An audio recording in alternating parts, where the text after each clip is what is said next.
Graças a Deus, graças a Deus. Bom, você tem uma Bíblia aí junto com você, por perto? Eu queria, ou quero, né? Quero ler aqui um texto da Escritura para a gente refletir rapidinho numa palavra especial para o nosso coração. Para quem estava na presbiteriana na semana passada, no domingo passado, nós conversamos um pouquinho sobre esse texto, né, sobre essa escritura, e eu quero repetir aqui para chamar a atenção para um fato. É uma escritura tão rica, é um texto tão rico, que a gente não teria a mínima possibilidade de falarmos ali no nosso encontro dominical, né? E no domingo passado, eu não sei se você estava como eu, olha, estava muito poluído, estava muito quente, estava muito barulho, eu praticamente não consegui, assim, estar bem ministrando no domingo passado, né? Mas o Senhor é bom, e nós vamos caminhar, né? E aí diz aqui que é João capítulo 2 sobre o casamento em Caná da Galileia, onde Jesus transformou água em vinho. É maravilhoso, é fantástico esse esse milagre, né? Esse sinal, como diz o João, que ele apresenta aqui. Eu queria ler novamente, tá bom?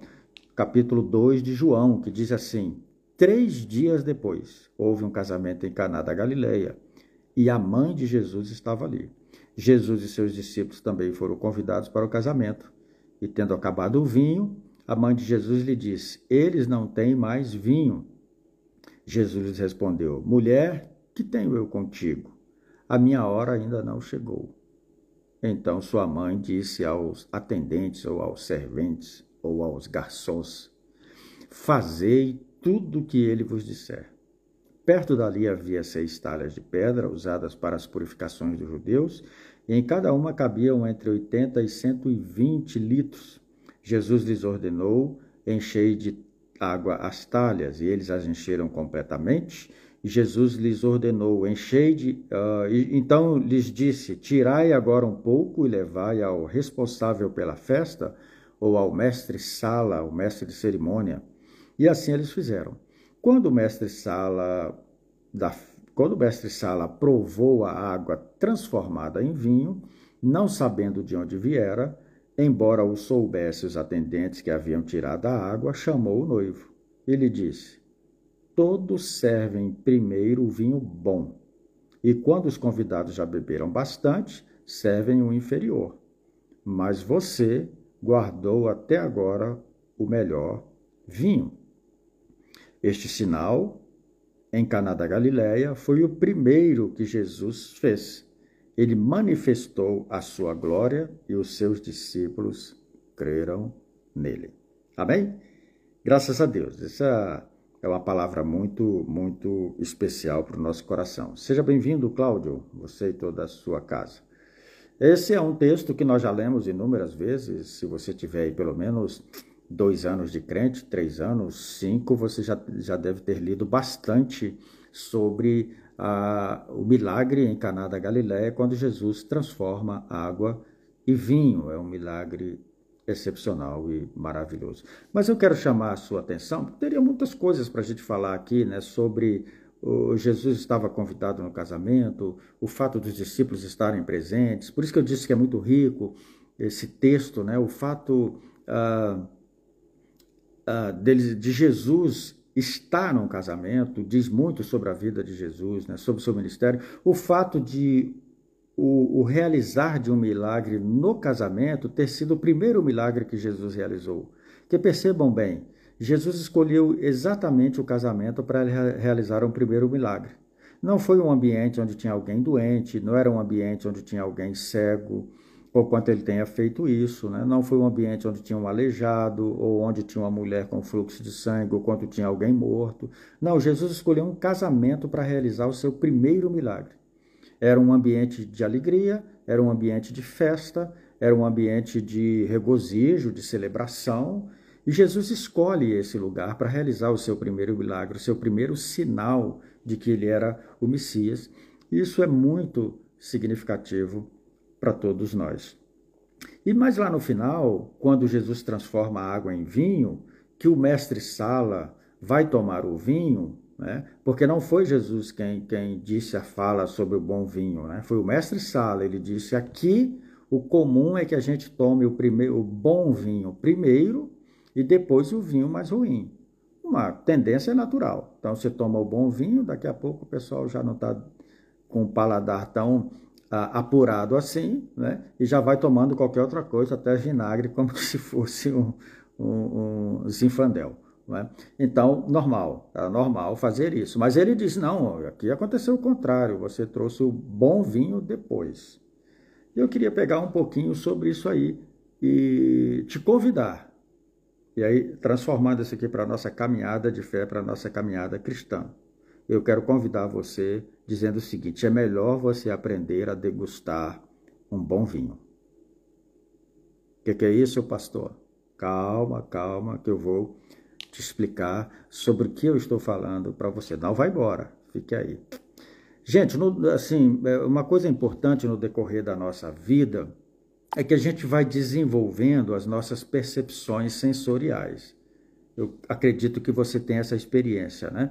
Por exemplo, alguns cheiros que a gente não gostava, né, pode se tornar melhor, a gente pode se acostumar, ou algum cheiro que a gente gostava pode se tornar enjoativo. Já passou por isso?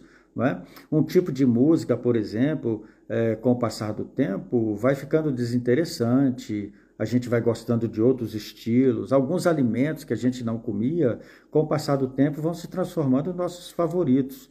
Isso é a partir do momento em que nossas percepções sensoriais vão melhorando, o nosso paladar, essa capacidade de degustar vai sendo aprimorado, né? Eu, por exemplo, não gostava de maxixe, não gostava de jiló, né? Eu sei que todo mundo aqui ama jiló, eu não gostava de jiló.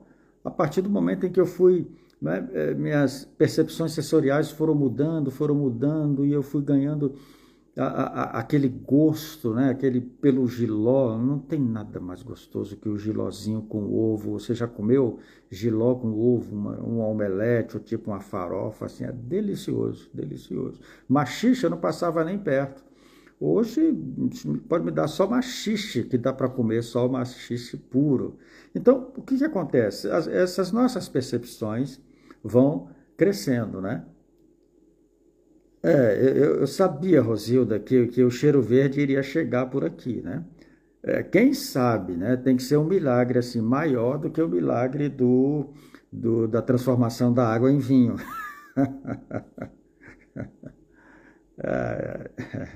Mas tudo é possível ao que crê, né? Então essas mudanças, elas vão acontecendo gradual e naturalmente todos os dias, né? Nós vamos aprendendo, tendo novas experiências e a gente vai gostando de algumas coisas que a gente inicialmente dizia não gostar. Porque quando o mestre Sala tirou o vinho, ele recebeu a água, e quando ele tomou, e ele disse, esse vinho aqui é o melhor que já teve aqui. É o melhor que já apareceu por aqui. Até então, todo mundo tomava o vinho ruim depois. Agora esse chegou com esse vinho bom. O mestre Sala não sabia o que tinha acontecido. Chamou o noivo e fez essa fala com ele. Provavelmente, com certeza, depois ele ficou sabendo, não, esse vinho eu não guardei, não tinha nada guardado. Foi o meu convidado especial, Jesus, que estava aqui. E em faltando o vinho, ele transformou a água em vinho. Jesus tinha a habilidade de mudar a natureza e tem a habilidade, o poder de mudar a natureza das coisas. Então, todos os convidados da festa começaram então a tomar um novo vinho, um vinho melhor. E o que acontece? Aí Jesus então, João escrevendo o texto, vai dizer que assim Jesus deu início ao seu ministério. Assim Jesus deu início ao seu ministério e os seus discípulos creram nele. E aí diz no versículo 11, e ele manifestou a sua glória. com esse milagre, ele manifestou a sua glória, e a palavra manifestou é epifania, ele se apresentou, né? Ele apareceu na sua glória para os discípulos no momento daquele casamento, no momento da transformação da água em vinho em Caná da Galileia. E os seus discípulos creram nele. O que aconteceu, irmãos? Daí para frente, o que Jesus estava dizendo para os discípulos? Eu tenho um vinho novo para vocês. Eu tenho um vinho novo para vocês. E para que vocês cheguem ao ápice dessa alegria, desse vinho, dessa vida que está aqui metaforicamente representada, vocês vão precisar experimentar aos poucos, aos poucos, aos poucos, aos poucos. Passo a passo vocês vão experimentar essa vida nova, esse vinho novo, esse novo modelo de vida, esse novo estilo de vida. Isso aconteceu com Filipe, quando Filipe apresentou Jesus para o Natanael. Lembra que nós falamos sobre isso na IPC? Quando Filipe apresentou Jesus e disse para o Natanael, nós encontramos o Messias, nós encontramos o Cristo. E aí o Natanael disse, pode vir alguma coisa boa de Nazaré? Né? E aí o Filipe respondeu, vem e vê, vem e vê, vem tomar, vem participar, vem dar uma degustada, vem caminhar aqui com a gente que você vai saber. Isso era o que disse o salmista Davi no Salmo 34, verso 8. O salmista disse, provai e vede que o Senhor é bom. Ou seja, Davi está figuradamente nos chamando a dar uma mordida, a dar um gole, a provar com nós, a provar através da nossa própria experiência e descobrir como o Senhor é bom. E descobrir como a vida em Cristo não é mais pautada numa bebida humana, não é mais pautada na alegria humana. A vida de Cristo não é mais produzida por aquilo que se faz nos tonéis da vida, mas é a alegria do Espírito, que está representada metaforicamente desse vinho novo que ele está oferecendo a todos nós. O próprio apóstolo Pedro, na sua primeira carta, no capítulo 2, verso 3, ele vai dizer o seguinte, se é que já tendes a experiência de que o Senhor é bondoso. Então, você já tem a experiência que o Senhor é bondoso? Você já se deleitou? Você já se entregou? Você já se dispôs a ver se de fato a graça de Deus é capaz de perdoar, é capaz de transformar, que orar faz bem para a sua alma, que jejuar faz bem para a sua mente, para o seu espírito, que contribuir, que ter um coração amável, que ter um coração misericordioso, que isso faz bem para você, que a bondade de Deus está explicitada sobre você. A Bíblia nos chama a experimentar todas as coisas. A experimentar. E ninguém chega no ápice de uma vez. O próprio apóstolo Paulo vai dizer que uma coisa, irmãos, eu tenho feito. Deixando tudo que ficou para trás, eu vou avançando para as que estão à frente. Olha só, vou avançando, avançando, avançando, crescendo, experimentando, vivenciando, vivendo. Foi isso que aconteceu com os discípulos. O primeiro sinal era um chamado. Olha, é uma nova vida, é uma nova experiência, é uma nova glória, é uma nova alegria, é uma nova maneira de ser. E agora vocês vão degustar isso aos poucos, vocês vão degustando isso a cada momento. E como a gente vê isso presente na vida dos discípulos, né? Eles foram não entendendo, não compreendiam. Tinham momentos de insensatez absurda, momentos em que eles não compreendiam nada que Jesus estava falando, mas eles foram caminhando, caminhando, caminhando, e até o ponto em que quando Jesus ressuscitou, eles compreenderam todas as coisas. Aí tudo ficou claro para eles, tudo ficou de fato certificado no coração deles, eles se tornaram testemunhas vivas daquilo que eles começaram a degustar em pequenas porções. Em pequenas doses, eles foram tomando, se alimentando. Às vezes nós queremos que tudo aconteça de uma vez só. Às vezes nós esperamos que tudo seja instantâneo, principalmente nessa geração que nós vivemos. Nós queremos que tudo seja muito rápido, que tudo seja de ontem para hoje, que tudo venha muito rápido. E a Escritura está nos chamando a ser pacientes. Seja paciente, vá passo a passo, dia após dia.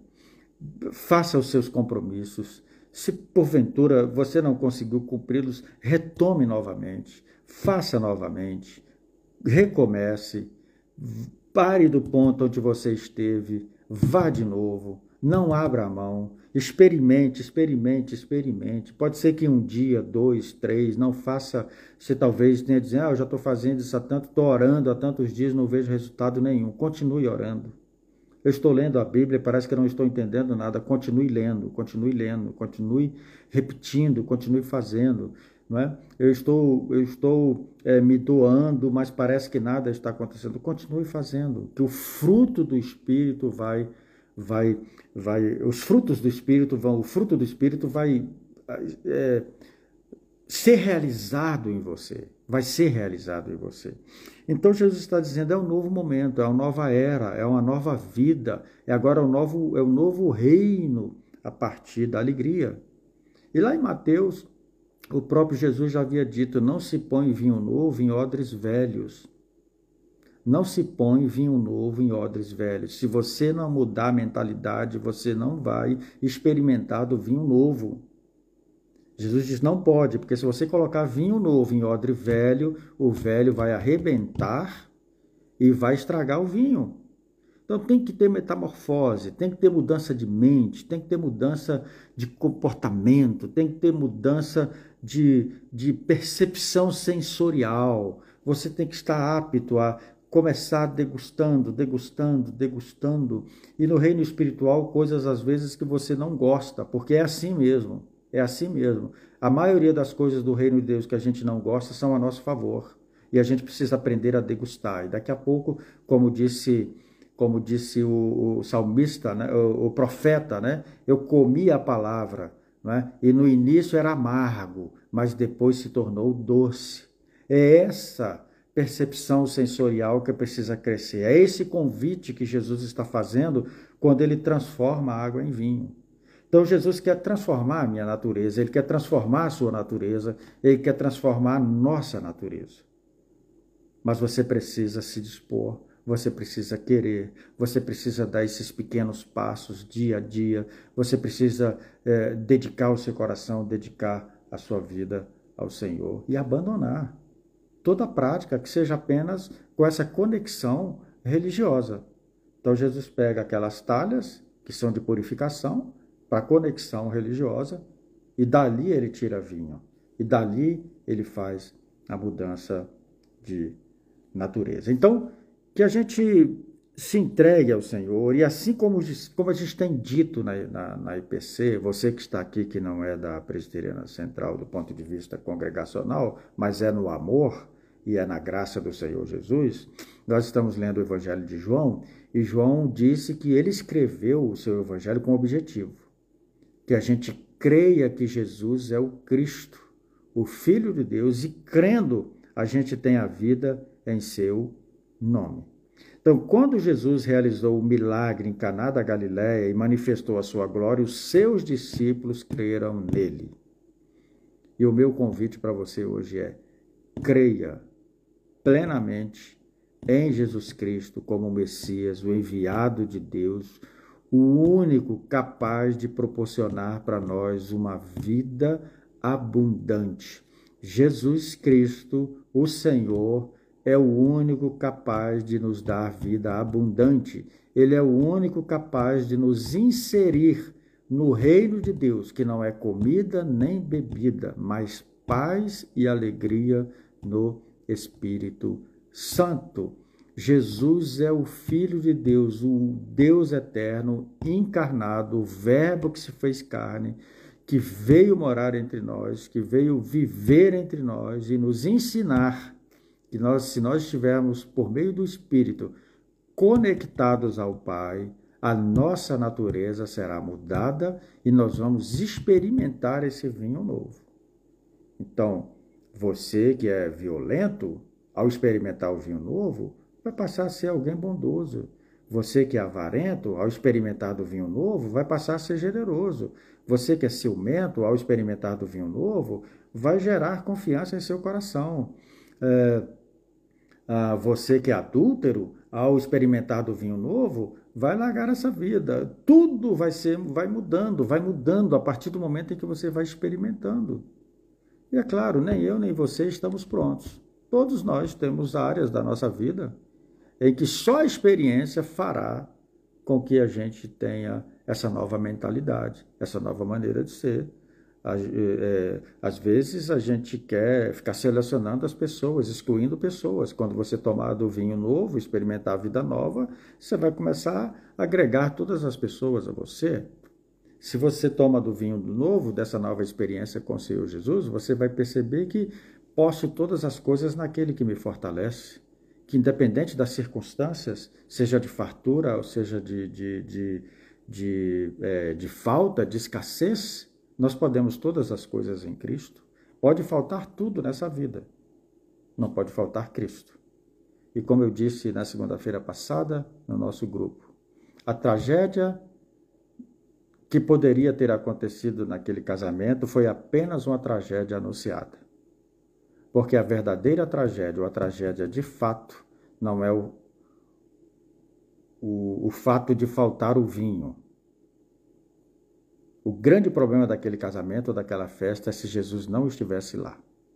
Então, a grande tragédia da vida não são as coisas que acontecem, as circunstâncias ruins, não são os obstáculos, não são as montanhas, os momentos difíceis que nós enfrentamos. A grande tragédia é quando não tem Jesus presente. Então, o meu convite é que você convide Jesus. Assim como aquele homem sábio, aquele noivo, convidou Jesus para estar no casamento, para estar na sua vida, para fazer parte da sua vida, convide Jesus também para fazer parte da sua vida e você viverá milagres abundantes. Amém?